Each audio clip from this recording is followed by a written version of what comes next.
Assalamualaikum warahmatullahi wabarakatuh. Saya Fandi Abdullah dari kelas manajemen portofolio investasi portofolio kelas B. Ingin menjelaskan jenis-jenis investasi beserta kelebihan dan kekurangannya. Yang pertama, tabungan berjangka. Kelebihannya memberikan bunga yang lebih besar dibandingkan tabungan biasa.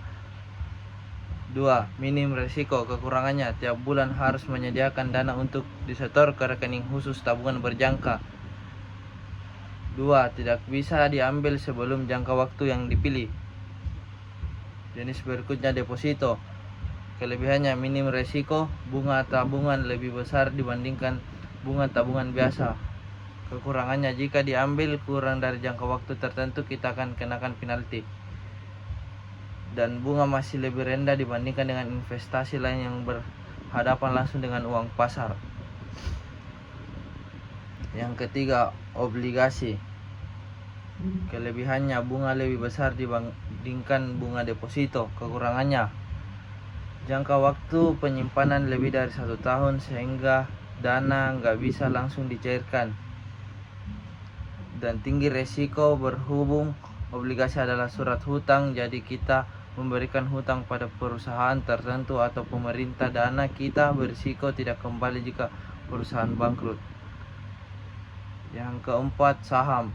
Kelebihannya, kita menanamkan uang sebagai modal untuk suatu perusahaan melalui perusahaan sekuritas. Jika perusahaan mengalami keuntungan, hasil yang kita dapatkan bisa jauh lebih besar dari modal.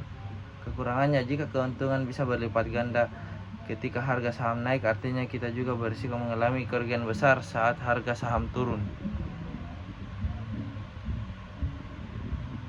Yang kelima, reksadana. Kelebihannya, gak perlu cemas jika kita butuh istilah-istilah finansial dengan berinvestasi. Reksadana kita gak perlu memiliki pengetahuan luas.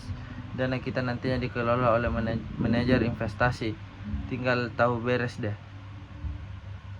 Reksadana terdiri dari 4 jenis: pasar uang, pendapatan tetap, campuran, dan saham. Tinggal pilih sesuai investasi, baik jangka pendek maupun jangka panjang. Kekurangannya, ada biaya untuk manajer investasi walau tidak besar. Dan jika mencairkan dana kurang dari 1 tahun, biasa dikenakan penalti antara 1-4%. Emas.